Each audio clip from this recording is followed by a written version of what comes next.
ایک ایسا پرندہ جو آگ سے پیدا ہوتا ہے اور آگ کے شعلوں میں ہی مل جاتا ہے۔ اس کی زندگی لافانی ہے، وہ تمام پرندوں کا بادشاہ ہے۔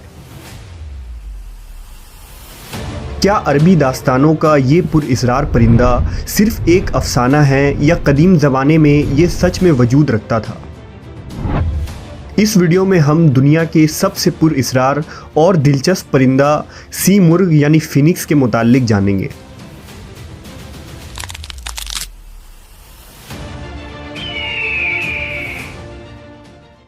دنیا میں انواع و اقسام کے پرندے موجود ہیں جو اس کائنات کی خوبصورتی میں چار چاند لگاتے ہیں، لیکن ان میں ایک پرندہ ایسا ہے جو اپنی دلچسپ اور حیران کن خصوصیت کی وجہ سے صدیوں سے زیر بحث رہا ہے، جسے سی مرغ یا فینکس کہتے ہیں۔ لوگ اسے فائر برڈ کے نام سے بھی جانتے ہیں۔ عربی یا فارسی میں اسے عنقا یا ققنس کہتے ہیں، آریہ لوگ اسے امر پکشی اور ترکی اسے تغرل یا ہما کہتے ہیں۔ یہ پرندہ اپنی غیر معمولی لمبی عمر کی وجہ سے مشہور ہے۔ دراصل اس کی زندگی لافانی اور نہ ختم ہونے والی کہی جا سکتی ہے۔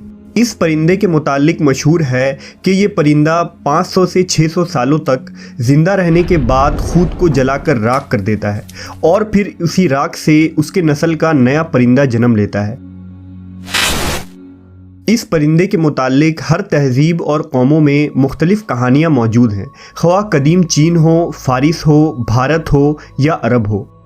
مورخین کے مطابق سی مرغ پہلے عرب کے علاقوں میں پایا جاتا تھا اور عرب کے اونچے اور ویران پہاڑی چوٹیوں میں اس کا بسیرا تھا۔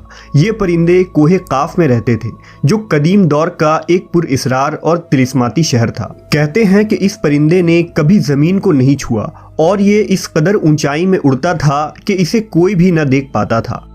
سی مرغ نہایت ہی خوبصورت ہوتا ہے۔ اس کے پر جامنی رنگ کے اور دم نیلی سبز اور سنہری ہوتی ہے۔ یہ دیکھنے میں کسی بڑے عقاب کے مانند ہوتا ہے۔ سی مرغ دنیا کے تمام علوم سے واقفیت بھی رکھتا ہے اور بہت وفادار ہوتا ہے۔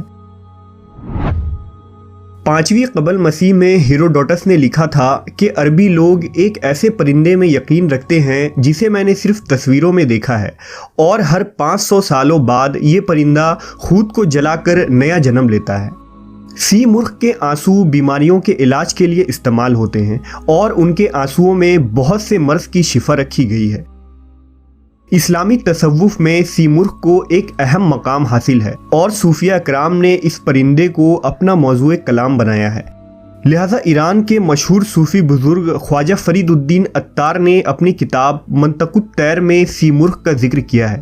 اس کتاب میں ایک دلچسپ حکایت موجود ہے جس کے مطابق ایک دفعہ دنیا کے تمام پرندے، ہر اقسام اور نسل کے چرند و پرند ایک جگہ جمع ہوئے۔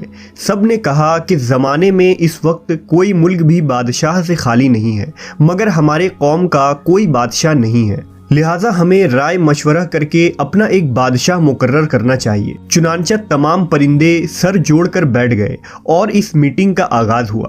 ہدہد جو اب تک اس میٹنگ سے غیر حاضر تھا وہ اس اجتماع میں آیا۔ ہدہد وہ پرندہ تھا جسے اللہ نے عقل کامل عطا کیا تھا اور وہ ہر نیکی و برائی سے آگاہ تھا۔ ہدہد نے کہا، اے پرندوں کی جماعت، بے شک میں پیغام رساں بھی ہوں اور غیب کی باتیں بھی بتاتا ہوں۔ میرے پاس قدرت کے اسرار بھی موجود ہیں۔ میں حضرت سلیمان علیہ السلام کے ساتھ رہ چکا ہوں اور ان سے ہم کلام ہونے کا شرف حاصل ہے۔ میں تم سب میں زیادہ عزت اور مقام رکھتا ہوں۔ میں کئی وادیوں، پہاڑیوں اور بیابانوں میں رہا ہوں۔ میں اس پرندے کو جانتا ہوں جو ہم سب کا بادشاہ ہے۔ اگر تم میرے پیچھے چلو گے تو میں تمہیں اس تک پہنچا سکتا ہوں۔ بے شک ہم سب کا بادشاہ وہی پرندہ ہے جس کا نام سی مرغ ہے اور وہ کوہ کاف کے وادیوں میں رہتا ہے۔ وہ تمام پرندوں کا سلطان ہے، مگر اس تک پہنچنے کا راستہ بہت لمبا اور طویل ہے۔ راستے میں بہت سارے خطرات، دریا اور خشک زمینیں آتی ہیں۔ اس راستے پر چلنا کسی مضبوط دل والے کا کام ہو سکتا ہے۔ اس راستے پر چلنے اور اس تک پہنچنے کے لیے جواں مردی کی ضرورت ہے۔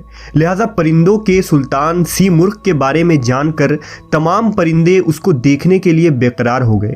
اس کی دیدار کے شوق نے ان کے اندر جوش و جذبہ پیدا کر دیا، چنانچہ تمام پرندوں نے اس راستے پر چلنے کا پکا ارادہ کر لیا۔